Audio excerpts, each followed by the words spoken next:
Today, I want to share with you the kind of restorative and recovering rest that the Lord would have us take. Not the kind that feeds our flesh, but the kind that is restorative to our souls and even strengthens our spirits. Hi, my name is Mary Peliz, and if you've never seen me before, I welcome you. You'll notice that when I talk, there's a little bit of movement in my head.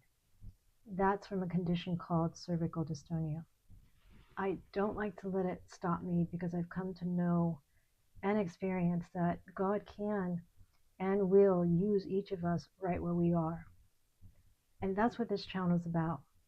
It's about learning how to walk in victory no matter what challenges you face. At this time, we're in fall and the leaves have all turned and everything looks so beautiful. And after the summer of my husband and I working so hard in projects and things outside, we really spent ourselves physically.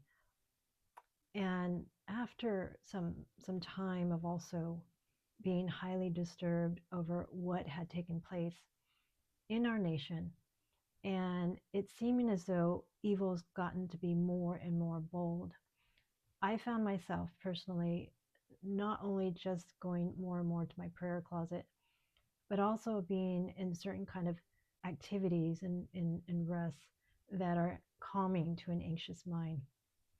And the Lord has led me to certain kinds of rests and breaks. And it just may be that He is also calling you to rest in these ways as well. In Psalm 23, verse 3, it says, He restores my soul. If you would but allow the Lord to restore you, you will see and experience Him leading you to certain rests and activities that would be refreshing and even healing if needed to a tired body, an anxious mind, or a troubled heart. I hope you enjoy this video as I go into the joys you will have in resting in the Lord and how He knows personally what would delight you as I prepare for this Thanksgiving season. There are two kinds of rest the Lord has shown me. That when taken regularly, we can remain strong, centered, and even have the capacity to resist temptations and the enemy's arrows. The first kind of rest is a set-aside rest that includes certain activities we're drawn to in our spirits, ones that will replenish us individually and refresh and sustain us. The second kind of rest is a tuning in rest that are spontaneous and intimate with Him. These can be taken anytime and as many times in a day as we choose. Let's go through the set-aside rest first. In C.S. Lewis's book, The Screwtape Letters, there's a chapter where the uncle demon Screwtape is chastising his nephew demon Wormwood. The reason being was Wormwood was not on guard and allowed his host, the human who he had been assigned to afflict, two real pleasures, ones that were a personal delight to the young man: a solitude walk by an old windmill in the quiet country, and reading a book he really enjoyed.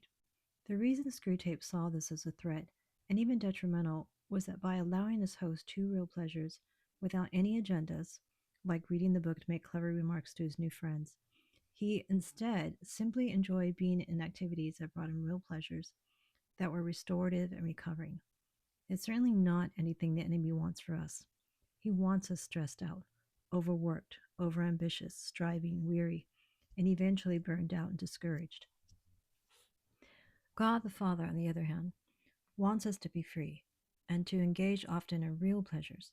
God does call us to work, He calls us to task, but He doesn't want us overburdened, not with just tasks that physically wear us, but also cluttering our minds with so many weighty issues we have no control over, and that's not ours to shoulder and bear. But even our personal struggles that affect us, we are not to shoulder and carry on our own. When we're yoked with Jesus, He takes on the heavier task.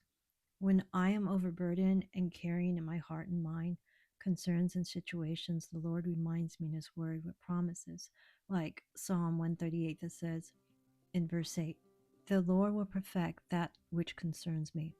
And just above that it says, Though I walk in the midst of trouble, you will revive me. And how does he do that? I don't fully know, but I do know that the more I keep abiding in him and turning to him, somehow things work out, like a trusting young child with his parent.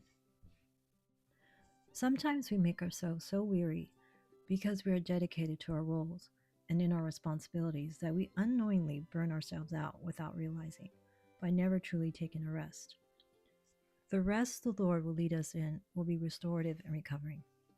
When I began letting the Lord lead my pleasures and how I would actually rest, I yielded myself to him, going as far as letting him lead me in what movies I'd watch or not watch at any given time, and what book to read or not read. Before, I would follow my flesh and let self-care turn into self-indulgence. I throw off any restraint in the name of rest and recovery, letting it be a cop-out to indulge my flesh. Like, instead of taking a hot bath, I'd plop myself in front of the TV, watch whatever I wanted, and gorge on chocolate and tons of sugary treats to appease my worn-out emotions, and the next day feel worse because I'd be inflamed and in pain. True rest will not feed our bad habits or addictions. It's a prison that will never lead or restore us to God's purposes and assignments for us. If we let the Holy Spirit guide us, he will step by step restore us to doing things his way. He'll give us a refreshing. I know that in times when I find myself overworked and in a rut where the routine and mundane has turned into what seems like a very unpleasant taskmaster, I'd get in a mood, and I'd not know why.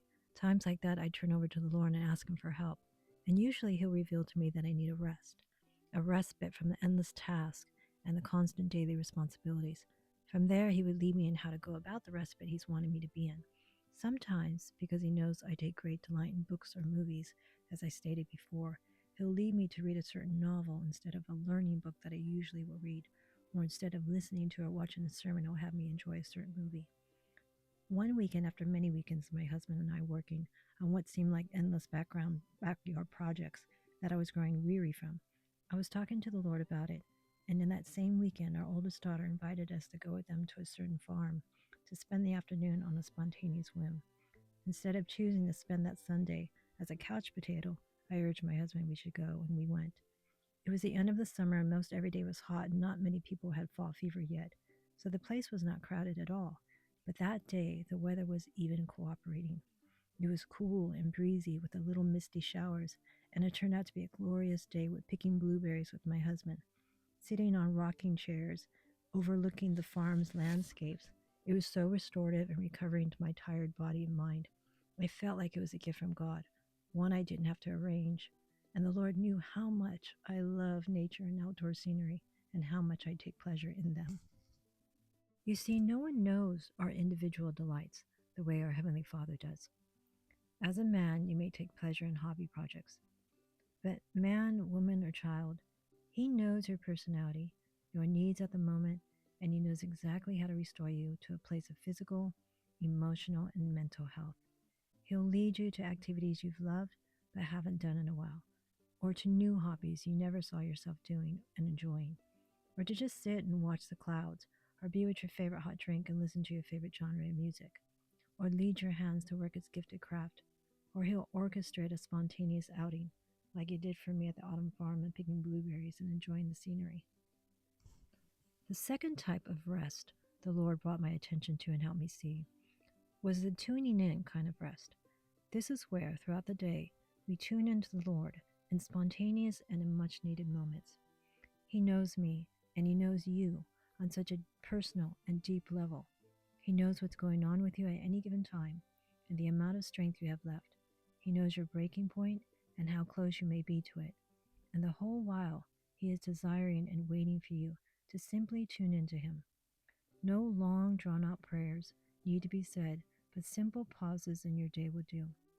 I remember a story of a mother of several young children who, when in need of a break with the Lord, would throw her apron over her head wherever she was in the house and tune into the Lord, thanking him for his presence and leading her day with the children and for the strength that the joy of him brought.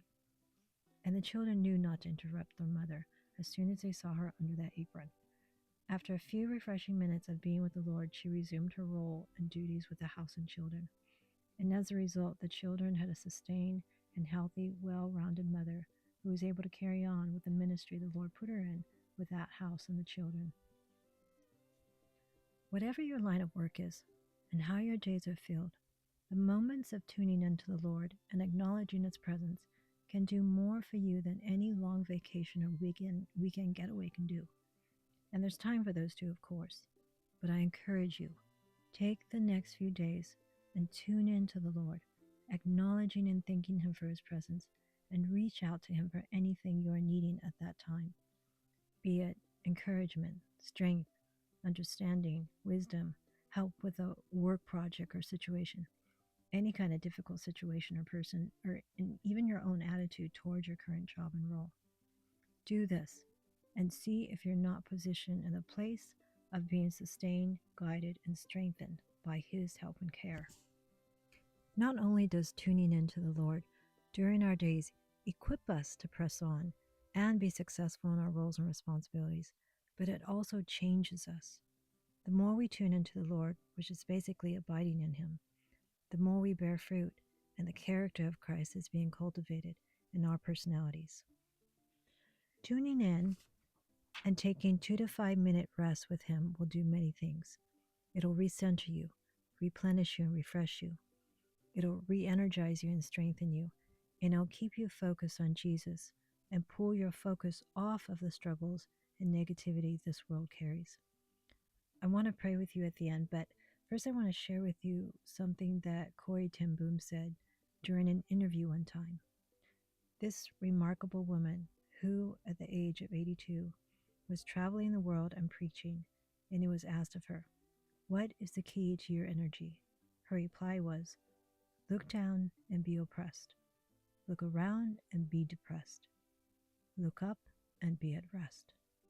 My hope and prayer for you is that you will take time to rest in ways the Lord is calling you to, and let Him carry the weighty issues that daily life with roles and responsibilities bring, and of the things in this world we have no control over.